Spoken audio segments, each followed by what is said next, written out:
Hello and welcome everyone. This is Chris with the Pantek Brothers, and I'm here with you today playing Lego Worlds. So I just wanted to give you guys my overall thoughts and go show some gameplay with you. Um, Hopefully, if you are on the edge deciding if you want to purchase the game, hopefully this can kind of give you some additional insight.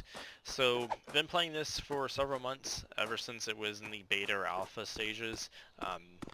Seen a lot of improvements, but this is definitely far from perfect.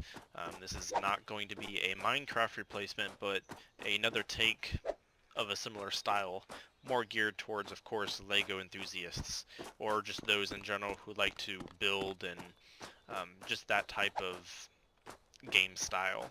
Um, so a few things I've noticed that are just really wonky and weird is just the drawing of the map in the world as you explore and move about.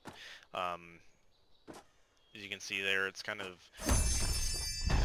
yes, you can change the settings, but I have it set the default right now.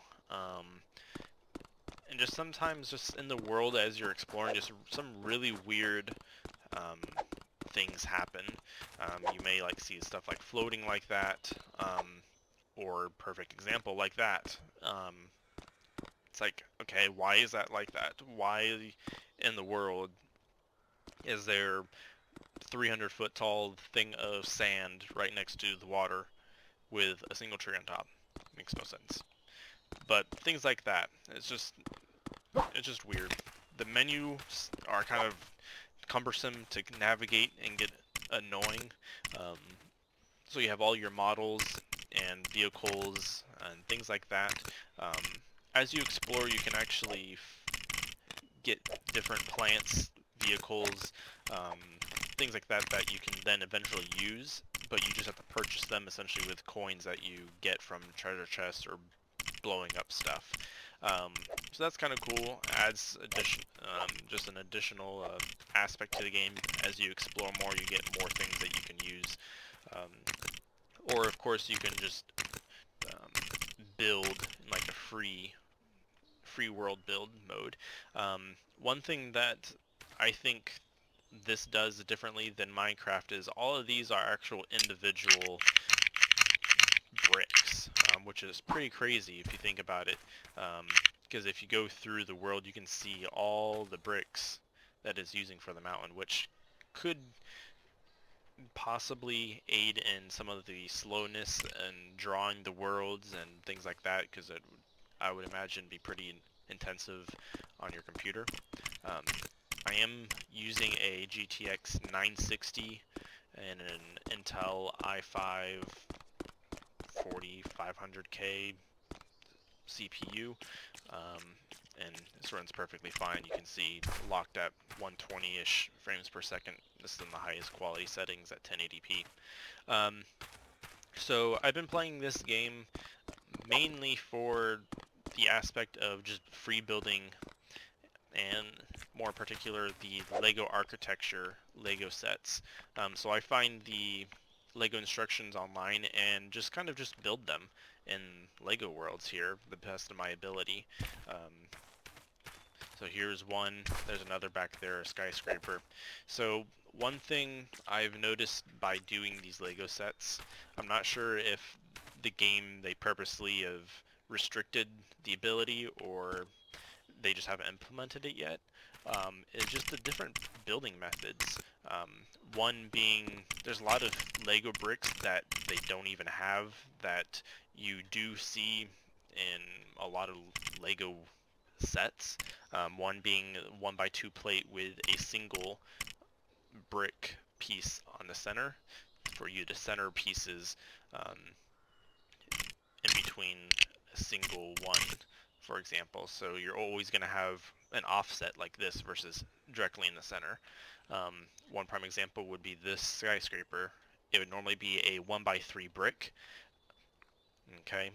But I've had to make it a 2x3, but instead it's a 2x4 brick, and then a 2x2.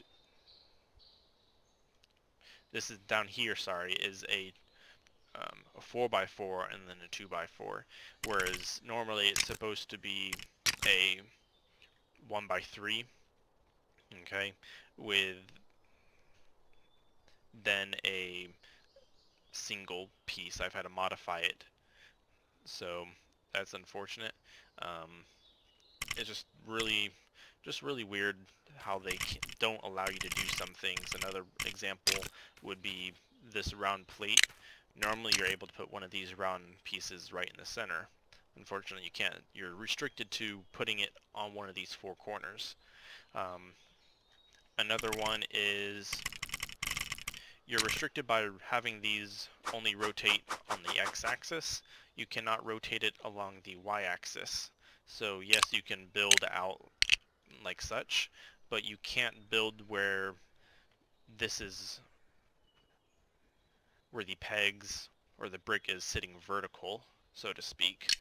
Um, that would allow you to make and build and have much more advanced building capabilities than what the game allows right now. Um, that's something that I've noticed just building these sets. A lot of these sets require that single piece or building off of um, bricks vertically using kind of a one of these that has a little circle right on the side. That way you can attach bricks sideways out that way. But here's two other buildings I built. United Nations headquarters.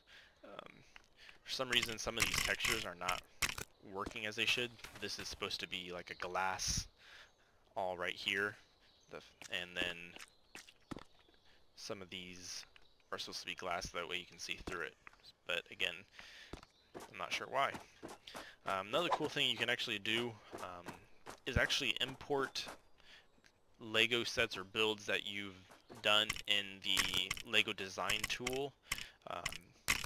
You can build the Lego sets in the program that Lego has for you to design sets and actually import it like I did with this one here. And then basically it'll do all the colors and stuff that you select in the build. And of course, if you have to use the bricks that the game actually allows, so keep that in mind.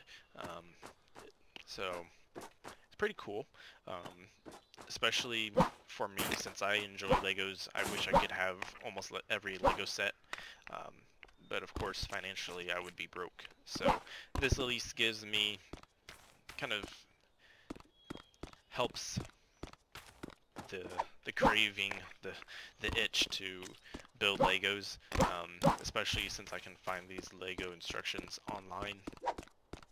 But overall, it's pretty cool. They now have a co-op mode. That way you can play two-player, whether it be, I think it's split screen, or it's just a LAN game. So that's kind of cool. I'm working currently on a Statue of Liberty here, about maybe a quarter of the way through it so far. But yeah, anyways, I just wanted to show you guys my first impressions, and I have noticed though that there's been a lot of updates to the game since they have released it.